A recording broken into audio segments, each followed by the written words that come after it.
In February 2000, Charlie Burrell sold his last dairy herd. His family was drowning in £1.5 million of debt, so they made a drastic decision. Tear down the fences, release a handful of ancient breed cattle and ponies into the fields, and simply step back. It looked like a disaster.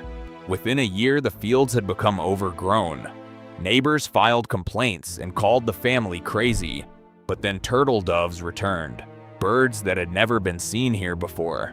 Nightingales followed, then butterflies that had not been recorded in Britain for decades.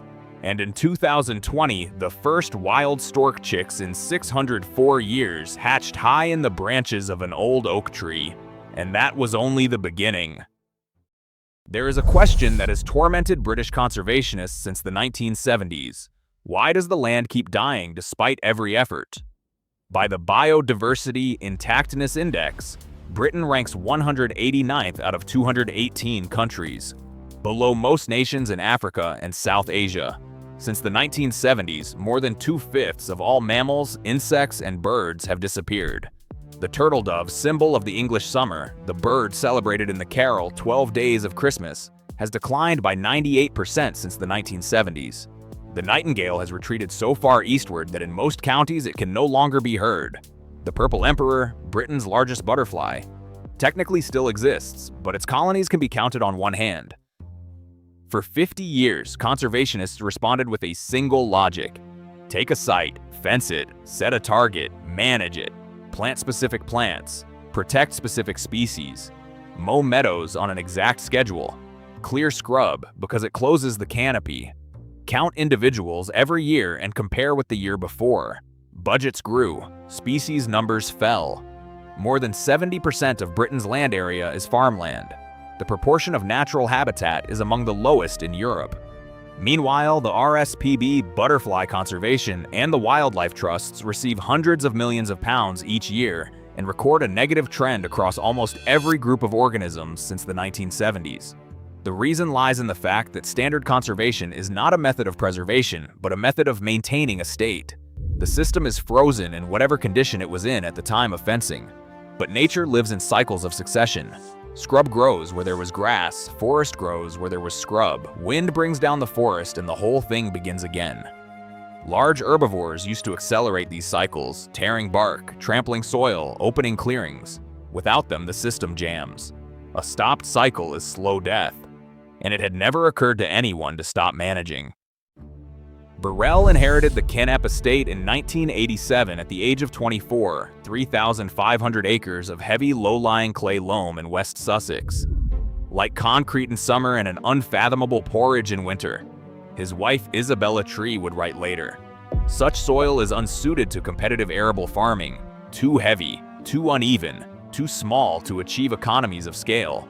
For 17 years, Burrell tried everything: dairy, sheep, his own ice cream brand, diversification, modernization. In all that time, the farm turned a profit exactly twice. In February 2000, he sold the dairy herd and the machinery. Debt, £1.5 million. This was not an entrepreneur in search of a new strategy. This was a bankruptcy that stopped one step short of official declaration. That same winter, floods destroyed crops across the southeast of England. In early 2001, a foot-and-mouth outbreak shut down the entire meat and dairy sector for a year. Burrell left farming at the worst possible moment, and it turned out that was precisely why he survived.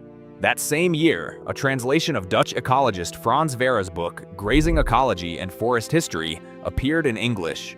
Vera dismantled the dominant assumption. Primeval Europe was not the dense, continuous dark forest most textbooks described.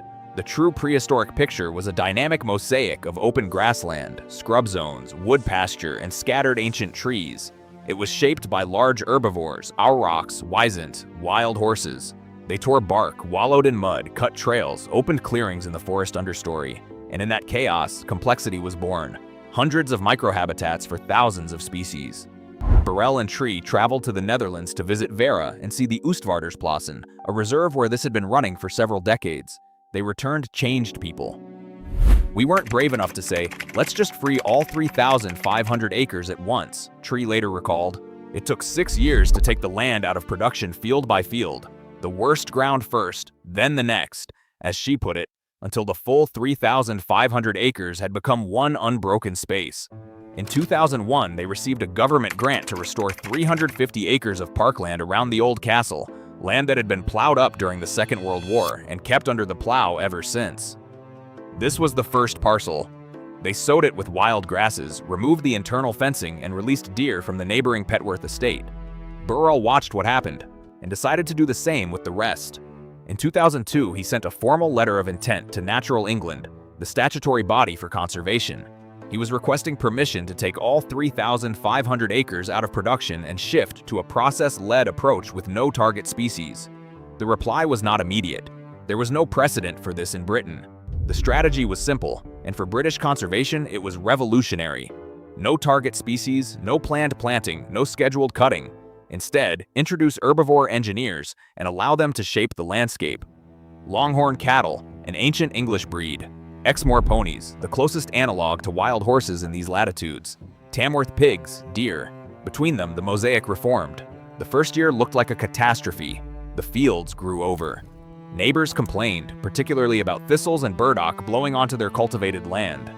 The local press wrote about neglect. One parish council sent an official letter demanding the land be returned to a proper condition. Burrell and Tree had no answer to the question of what would happen next, only a hypothesis and an empty account. 6 years, they took field after field out of production until all 3,500 acres had become a single, continuous space. The first unexpected signal came not after a year or after 5.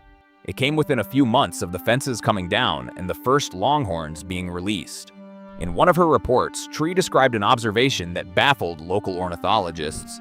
On land that had been bare arable a year before, turtle doves appeared. A bird nobody had planned to attract. A bird for which no specific plants had been sown. The turtle dove needs one thing: dense, scrubby undergrowth for nesting and wildflower seeds for food. The fallow land provided exactly this. Turtle doves had not been recorded at Knepp at all before. In 2008, counters recorded 2 singing males, a small number but the first data point. Then the nightingales arrived, a bird that needs the same, young dense scrubs scattered between trees, the transitional zone that was growing back at Knepp on its own. Ornithologists from Natural England carried out a baseline survey in 2005. They found 1 nightingale territory, 1 male on 3,500 acres. By 2009, 21. In 4 years, with no targeted action for the nightingale, simply because the transitional zone was expanding and the bird was following it. This moment illustrated the principle that would later underpin all the scientific research at Knepp. Do not manage the species, restore the process. The species arrives on its own, but some species arrive on their own. Others need a nudge because they have been absent so long they simply do not know there is space for them here. The white stork had not nested in Britain since 1416. Each year, 20 or more birds arrive from Europe, circling, searching, not finding. Storks nest in colonies. Without a colony, there is no protection from rooks, no social behavior forms. A stork that finds neither a mate nor a place in a colony returns to the continent. In 2016, Knepp began a reintroduction. From Warsaw Zoo came non-flying birds, storks that had survived collisions with power lines and roads and been rehabilitated by Polish vets as far as possible. They were placed in a 6-acre enclosure. The idea, the non-flying birds would form a permanent visible colony nucleus. Their free-flying descendants would grow up alongside them, learn to migrate with wild continental birds, but return, because this was their place. 2017 and 2018 brought attempts without success. It was not until 2019 that a pair made the first genuine clutch, 3 eggs, 3 chicks. Sadly, none survived. In spring 2020, 2 pairs began building nests in the tops of old oaks outside the enclosure, completely free. Lucy Groves and the team watched through cameras. 33 days of waiting. On the 6th of May, the first egg hatched in the first nest. Tim McCrellish, the project's reintroduction specialist, said at the time, "This achievement is incredibly exciting. We have dreamed of this moment, and now the storks have done it. We have chicks born in Britain again." Reintroduction has one great unknown. What happens when the bird migrates? Storks do not stay. In autumn, they fly south. Some travel as far as Morocco. No one could guarantee that young birds born at Knepp would return. A bird flying through Spain, the Strait of Gibraltar, and the Sahara belongs to no one. GB6N was born at Knepp in 2021. In 2022, it was first recorded in Kenitra, Morocco, a city on the Atlantic coast north of Rabat where other birds from the project had settled over several years. In 2023, in Spain, on the return journey. The distance from Knepp to Morocco is around 2,000 kilometers.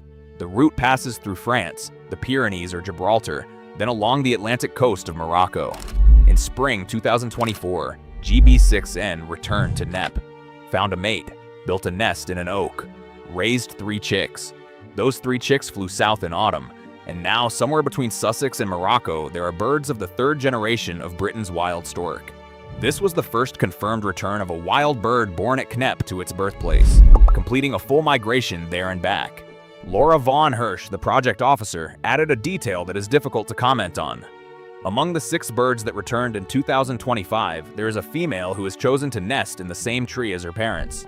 And according to Von Hirsch, she steals building material from them for her own nest. Isabella Tree summed it up in one sentence. The storks are interacting with wild birds and bringing those wild birds back with them as partners. The reintroduction had ceased to be a reintroduction. It had become a self-sustaining process. Knepp conducted a systematic 20-year review in 2025 and 2026.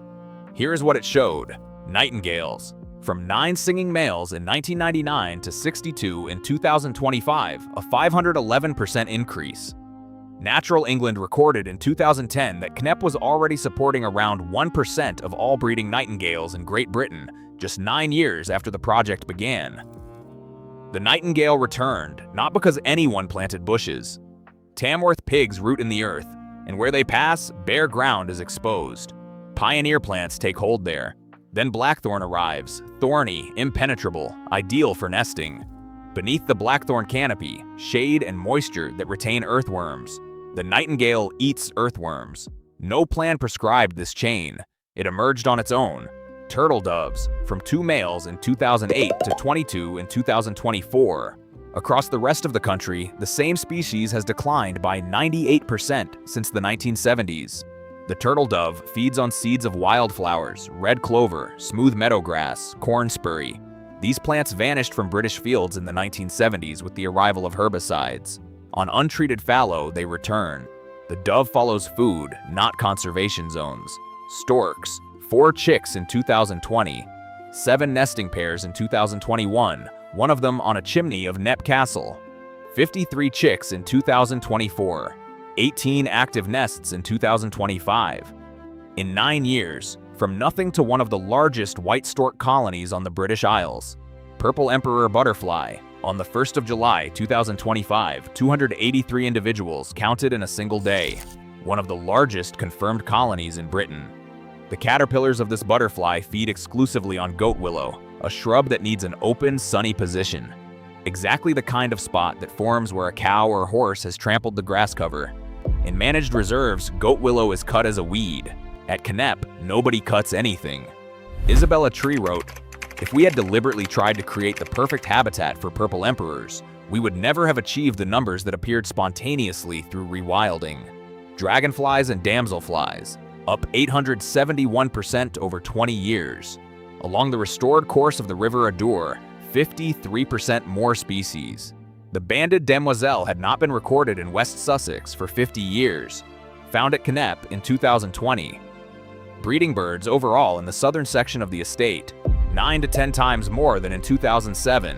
27 species of conservation concern, 12 on the red list. There is one more figure that stands apart from all the others. Knepp earns money, eco-safari tours, organic meat from free-ranging animals that commands a premium over industrial produce, rental of restored farm buildings.